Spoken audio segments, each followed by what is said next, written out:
Selamat pagi, Shalom teman-teman dan sahabat-sahabat Yesus cinta Alkitab. Agak lambat hari ini, tapi kita segera mulai.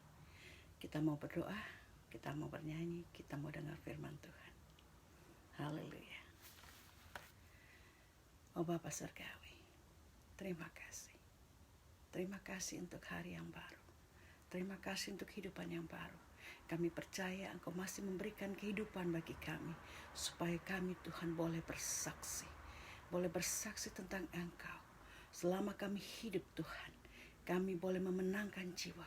Itu yang akan kami bawa kepada Engkau ketika kami kembali kepada Engkau. Bukan harta kami, bukan yang lain-lain. Terima kasih Bapa. Berikan hati yang benar, hati yang takut akan Tuhan. Kami siapkan hati kami untuk dengar firman Tuhan. Mari berbicara Roh Kudus. Kami setia untuk mendengar di dalam nama Yesus. Amin.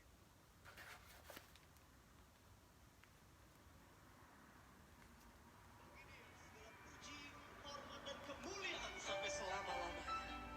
Haleluya. Haleluya.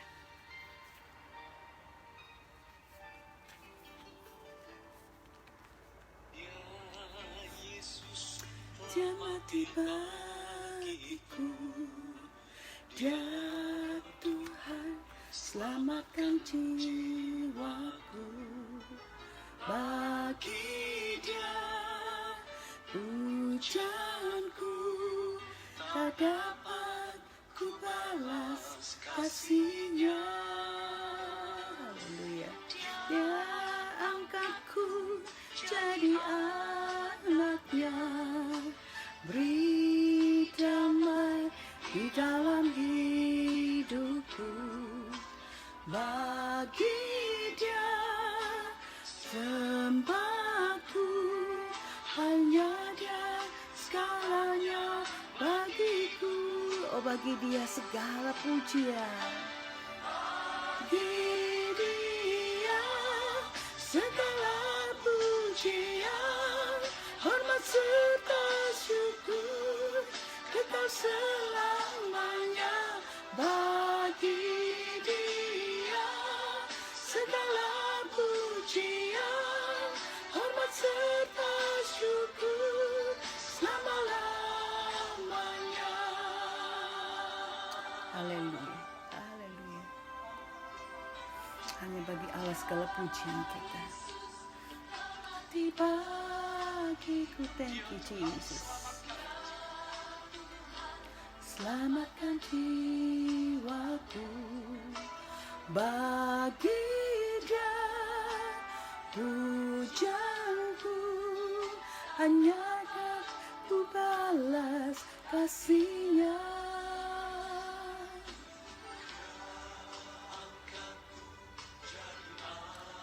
Terima kasih Tuhan, kami anak-anak Engkau. Engkau beri damai di hati kami yang cinta akan Engkau, yang percaya akan Engkau. Oh, segala puji dan sembah kami bagi Engkau Bapa. Yes, you everything for us, Jesus, thank you. Bagi Dia segala pujian, hormat serta syukur kekal selamanya. Bagi Dia segala pujian, hormat serta syukur selama-lamanya. Oh, haleluya Jesus. Bagi Dia segala pujian, hormat serta syukur kekal selamanya. Bagi Dia segala pujian, hormat serta syukur selama-lamanya. Bagi Dia, yes. Bagi Dia segala pujian, hormat serta syukur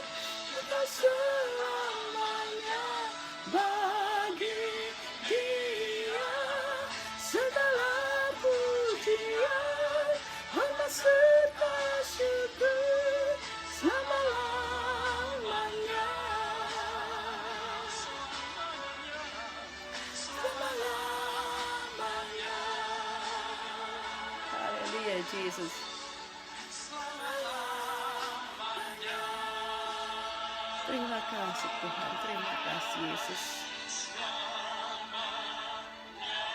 Oh, haleluya, yes. Selamanya bagi Engkau Tuhan. Segala pujian, hormat dan syukur kami. Bapa, terima kasih. Mari saudara kita buka Alkitab kita. Pembacaan pada hari ini diambil dari Kejadian pasal 4 ayat 1 sampai 16 dengan judul Kain dan Habel. Kita baca bersama. Kemudian manusia itu bersetubuh dengan Hawa istrinya dan mengandunglah perempuan itu, lalu melahirkan Kain. Maka kata perempuan itu, aku telah mendapat seorang anak laki-laki dengan pertolongan Tuhan. Selanjutnya dilahirkannya lah Habel, adik Kain. Dan Habel menjadi gembala kambing domba, Kain menjadi petani. Setelah beberapa waktu lamanya, maka Kain mempersembahkan sebagian dari hasil tanah itu kepada Tuhan sebagai korban persembahan. Habel juga mempersembahkan korban persembahan dari anak sulung kambing dombanya, yakni lemak-lemaknya. Maka Tuhan mengindahkan Habel dan korban persembahannya. Tetapi Kain dan korban persembahannya tidak diindahkannya. Lalu hati Kain menjadi sangat panas dan mukanya muram. Firman Tuhan kepada Kain, mengapa hatimu panas dan mukamu muram? Apakah mukamu tidak akan berseri jika engkau berbuat baik? Tetapi jika engkau tidak berbuat baik, dosa sudah mengintip di depan pintu. Ia sangat menggoda engkau, tetapi engkau harus berkuasa atasnya. Kata Kain kepada Habel adiknya, marilah kita pergi ke padang. Ketika mereka ada di padang, tiba-tiba Kain memukul Habel, adiknya itu, lalu membunuh dia. Firman Tuhan kepada Kain, di mana Habel adikmu itu? Jawabnya, aku tidak tahu. Apakah aku penjaga adikku? Firman-Nya, apakah yang telah kau perbuat ini? Darah adikmu itu berteriak kepadaku dari tanah. Maka sekarang terkutuklah engkau, terbuang jauh dari tanah yang mengangakkan mulutnya untuk menerima darah adikmu itu dari tangan. Apabila engkau mengusahakan tanah itu, maka tanah itu tidak akan memberikan hasil sepenuhnya lagi kepadamu. Engkau menjadi seorang pelarian dan pengembara di bumi. Kata Kain kepada Tuhan, hukumanku itu lebih besar daripada yang dapat kutanggung. Engkau menahan aku sekarang dari tanah ini dan aku akan bersembunyi dari hadapanmu, seorang pelarian dan pengembara di bumi. Maka barang siapa yang akan bertemu dengan aku, tentulah akan membunuh aku. Firman Tuhan kepadanya, sekali-kali tidak. Barang siapa yang membunuh Kain, akan dibalaskan kepadanya 7 kali lipat. Kemudian Tuhan menaruh tanda pada Kain, supaya ia jangan dibunuh oleh barang siapapun yang bertemu dengan dia. Lalu Kain pergi dari hadapan Tuhan, dan ia menetap di tanah Nod, di sebelah timur Eden. Demikian firman Tuhan.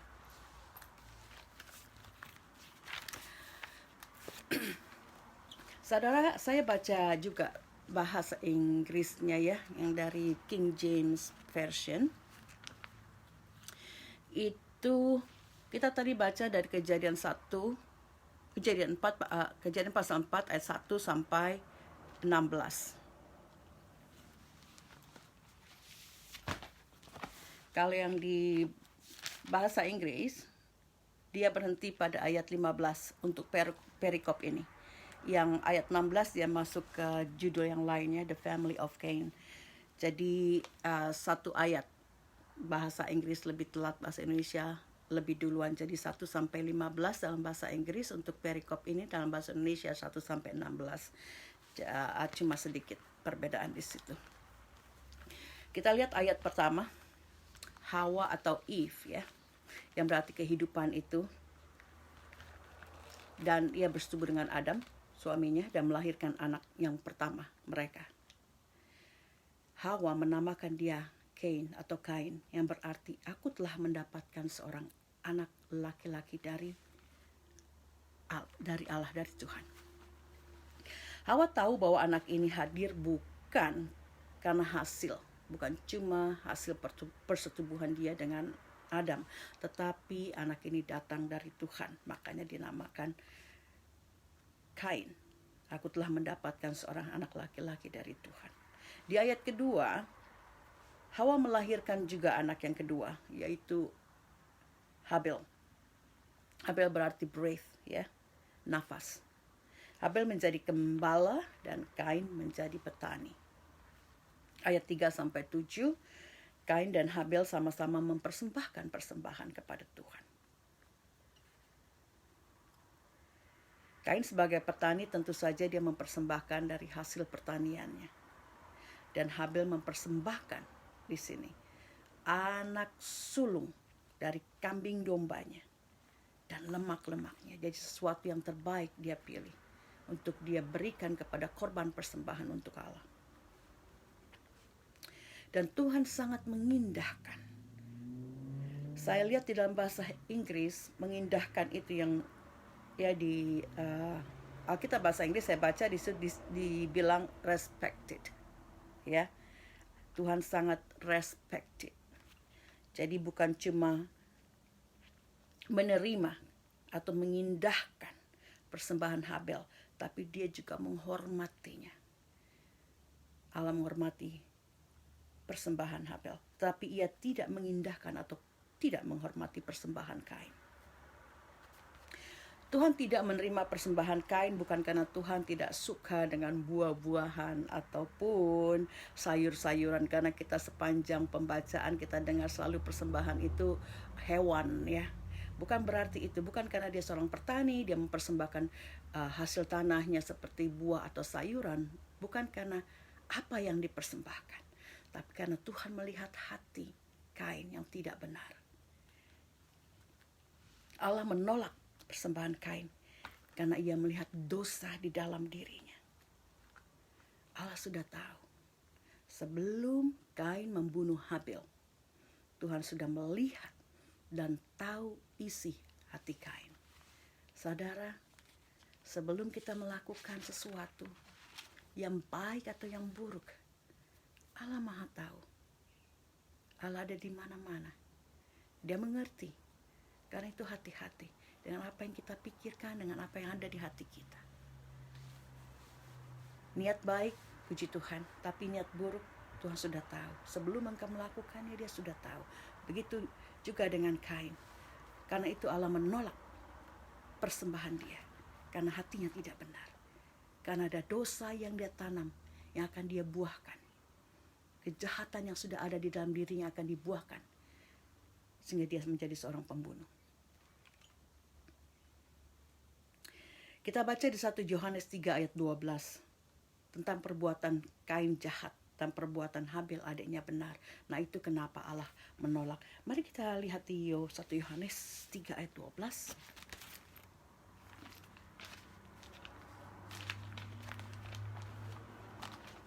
Puji Tuhan, hari ini saya sedikit terlambat, saudara. Karena ya, karena ada sesuatu. Anyway, we'll see this one. 1 Yohanes 3 ayat 12. Bukan seperti Kain yang berasal dari si jahat dan yang membunuh adiknya. Dan apakah sebabnya ia membunuhnya? Sebab segala perbuatannya jahat dan perbuatan adiknya benar. Nah, itu saudara, kenapa Allah tidak mengindahkan atau tidak menghormati korban persembahan Kain, karena hatinya jahat. Kita lihat ayat ke-8, kita teruskan. Kain mengajak adiknya Habel ke padang. Dia mengajak ke situ karena di situ tidak ada orang, ya, atau ke padang biasanya itu, apalagi kalau padang waktu itu, padang sekarang aja mungkin kita akan temukan semak belukar dan jarang ada orang. Jadi dia mengajak ke situ, dia memukul adiknya dan membunuhnya. Dan dia tentu saja tidak mau ada saksi yang melihat dia. Dan dia pikir tidak akan ada seorang pun yang tahu. Ya, aku bawa ajak adikku ke ladang, dia bunuh.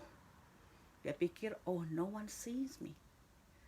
Tapi Allah melihat. Dan di sini dikatakan bahwa pembunuhan ini adalah pembunuhan terencana, atau dalam bahasa, kalau di court dia bilang premeditated, sesuatu yang sudah direncanakan.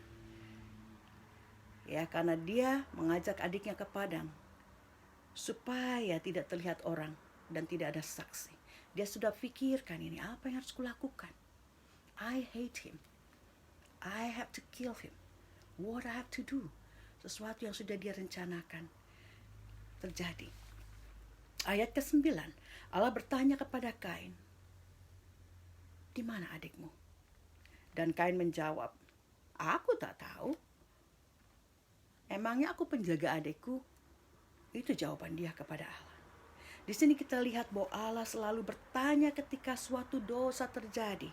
Sama ketika Adam berdosa, dia tanya, Adam, di manakah engkau? Sekali lagi bukan karena Allah tidak tahu, tetapi karena dia ingin mencari jawaban dari Kain. Apakah dia jujur dan dia mau mengaku dosanya atau tidak. Tapi Kain menutupi dosa pembunuhannya dengan berbohong kepada Allah. Dia mengatakan dia tidak tahu di mana adiknya. Itu dosa. Biasanya satu dosa ditutupi dengan dosa yang lain. Di sini Kain berdosa sudah membunuh, terus dia berbohong. Di ayat 10 Allah mengatakan bahwa darah Habel berteriak kepada Allah dari tanah.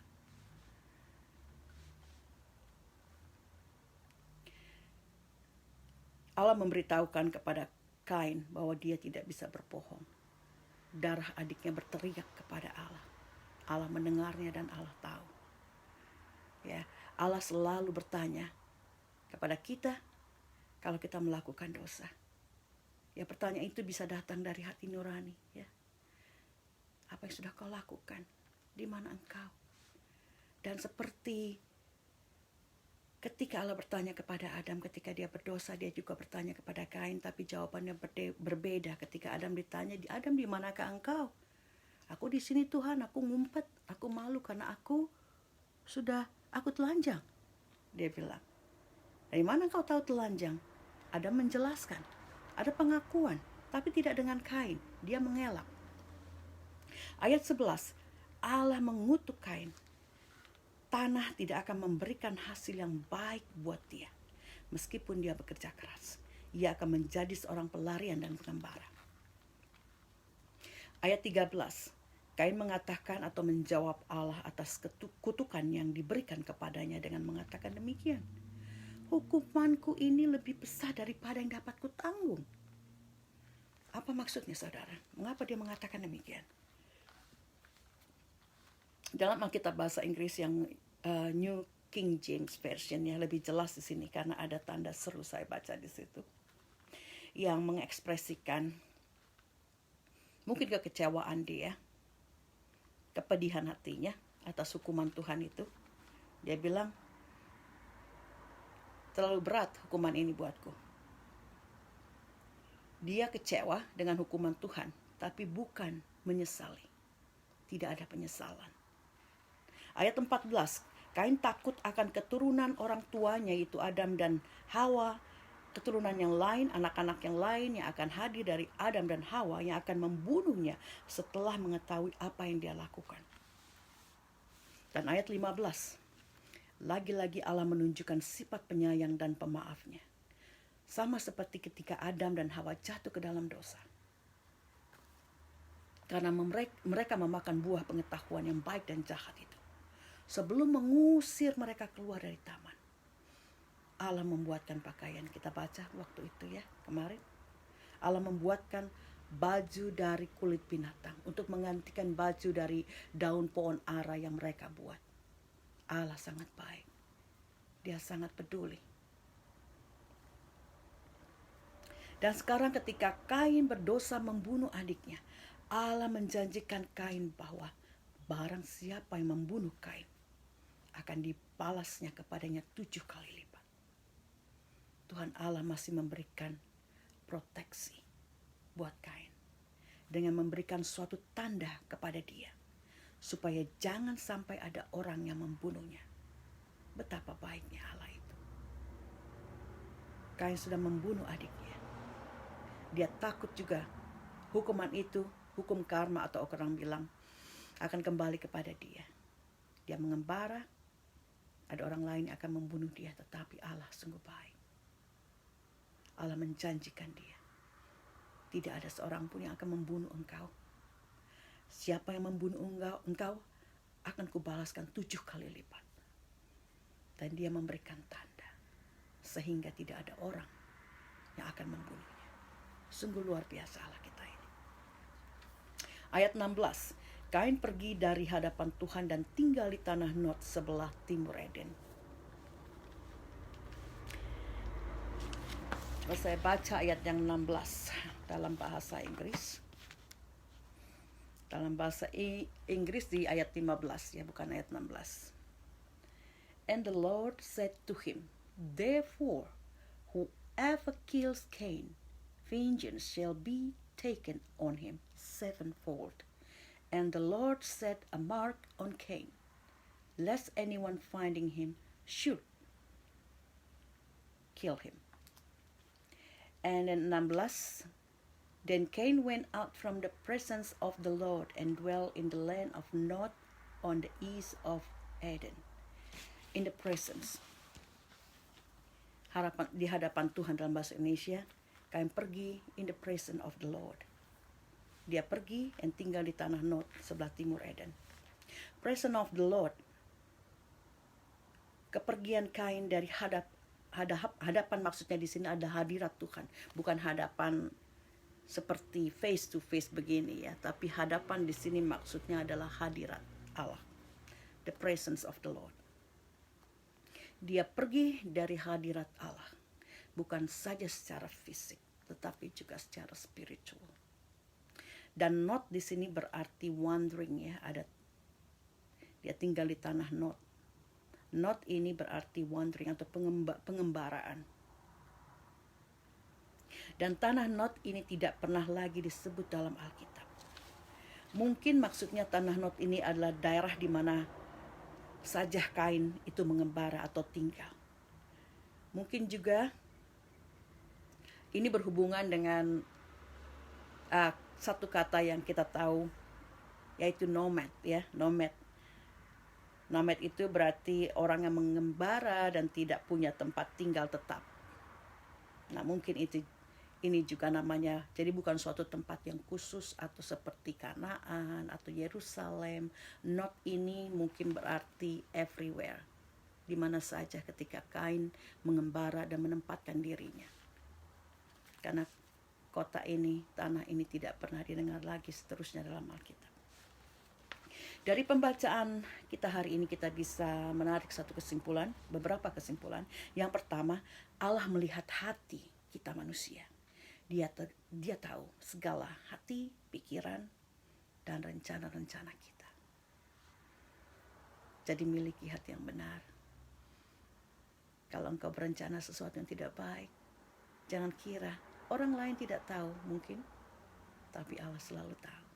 Yang kedua, kecenderungan orang berdosa, yaitu untuk menutupi satu dosa dengan dosa lain. Seperti Kain, dosa pertamanya adalah kemarahan, kegeraman, iri hati, karena persembahannya tidak diindahkan Allah. Dari kemarahan dan iri hati ini, lalu ia membunuh adiknya Habel. Dari membunuh, ketika Allah bertanya, "Di mana adikmu?" Dia berdusta. Saudara, jadi jangan tutupi dosa dengan dosa. Terbuka dan jujur di hadapan Allah. Karena bagaimanapun engkau menutupinya, Dia tahu. Dia Allah yang baik. Jangan takut untuk datang kepadanya dan mengaku segala dosa dan kesalahan kita. Setiap saat.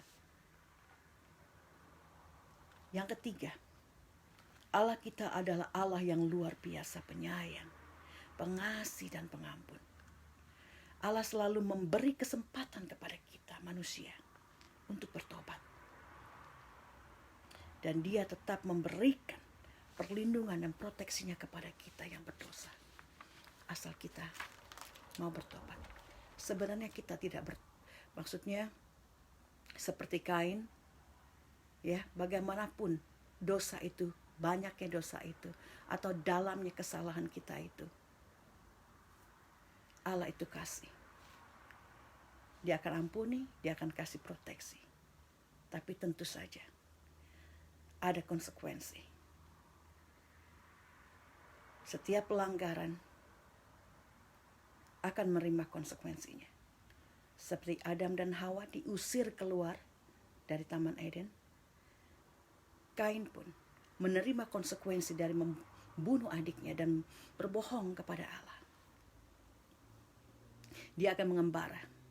Tanah yang dikerjakannya tidak akan menghasilkan penghasilan yang baik lagi. Itu saudara, mari kita mau belajar. Ketika kita tahu kita melakukan hal yang tidak baik, kita kembali. Dia Allah yang maha mengampuni. Dia Allah yang maha mengasihi. Sungguh Allah luar biasa. Oh saudara, mari kita semua berdoa. Untuk hari ini kita bersepakat berdoa. Tuhan, terima kasih untuk firman-Mu. Sungguh luar biasa. Engkau ajarkan kami untuk kembali, selalu kembali kepada Engkau. Jangan kami menutupi dosa dengan dosa. Terima kasih Bapa. Saudara yang sakit, mari taruh tangan kiri saudara di tempat yang sakit, tangan kanan kepada Bapa di sorga. Kita mau berdoa. Oh Allah yang baik, Engkau Bapa yang luar biasa. Kami pegang kuasa-Mu Tuhan. Dan dengan otoritas daripada Engkau, kami perkatakan kesembuhan. Kesembuhan di dalam nama Yesus. Buat mereka Tuhan yang saat ini Tuhan rindu akan kesembuhan, mau disembuhkan, buka hati mereka Tuhan untuk terima kesembuhan daripada Engkau. Mereka ucapkan, Yesus yang baik, terima kasih, aku sembuh, aku percaya darah-Mu menyembuhkanku, menguatkanku. Aku percaya di dalam nama-Mu ada kesembuhan. Dalam nama Yesus, jadi sesuai dengan iman-Mu. Haleluya. Amin. Saudara, saya teringat juga untuk orang-orang yang anak-anak juga yang mempunyai problem ya. Mereka yang epilepsi ataupun yang autism. Mari kita berdoa untuk mereka. Bapa, kami berdoa saat ini. Kami angkat tangan kami kepada Engkau. Untuk anak-anak ini Tuhan, kami mau berdoa. Kami mau berpuasa. Sebab Engkau bilang Tuhan, untuk penyakit seperti ini, epilepsi, autism, dysleksia, ataupun penyakit-penyakit yang menyangkut dengan otak mereka Tuhan, kami perlu berdoa dan berpuasa. Terima kasih Yesus, berikan kami juga iman yang kuat sehingga kami mampu mendoakan mereka dan mereka boleh menjadi sembuh. Tak ada yang mustahil bagi Engkau Bapa. Engkau Alfa dan Omega. Engkau tetap sama dahulu, sekarang dan selamanya. Kuasa-Mu tetap sama. Aku lepas roh Allah. Aku hancurkan roh ikatan daripada roh jahat. Kami buang di dalam nama Yesus. Tuhan, autism, epilepsi, dan segala penyakit bagi anak-anak kami ini Tuhan, boleh dilepaskan di dalam nama Yesus. Kami lepas kuasa Allah yang akan menguasai segala syaraf-syaraf otak mereka Tuhan. Menguasai Tuhan segala sesuatu yang mengalir di dalam tubuh mereka, darah mereka. Bapa, kesembuhan ada pada mereka.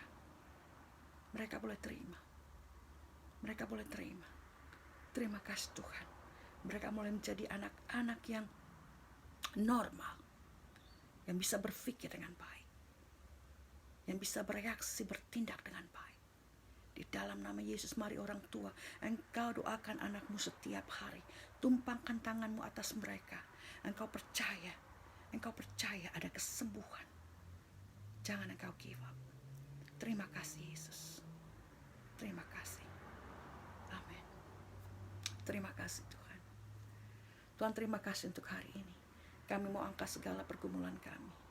Kami mau angkat segala permasalahan kami. Keuangan. Juga permasalahan keluarga. Permasalahan ekonomi. Ya, permasalahan hati. Terima kasih Bapa. Kami serahkan setiap pergumulan kami. Engkau Allah yang baik. Engkau buka pintu bagi setiap permasalahan kami. Engkau Allah yang memberi. Engkau Allah yang mencukupi. Terima kasih Tuhan. Biar kami berteriak kepada Engkau, bukan kepada manusia. Kami berharap kepada Engkau, bukan kepada pekerjaan kami. Terima kasih Yesus. Terima kasih untuk berkat-Mu yang sudah kami terima hari ini. Di dalam nama Yesus, Engkau diberkati. Di dalam nama Yesus, Engkau dipulihkan. Di dalam nama Yesus, Engkau dikuatkan. Di dalam nama Yesus, kami terima segala sesuatu yang baik. Haleluya. Terima kasih Yesus. Terima kasih Roh Kudus. Terima kasih Bapa. Amin. Puji Tuhan. Saudara nikmati hari saudara hari ini. Dan jangan lupa untuk mengucap syukur. Haleluya.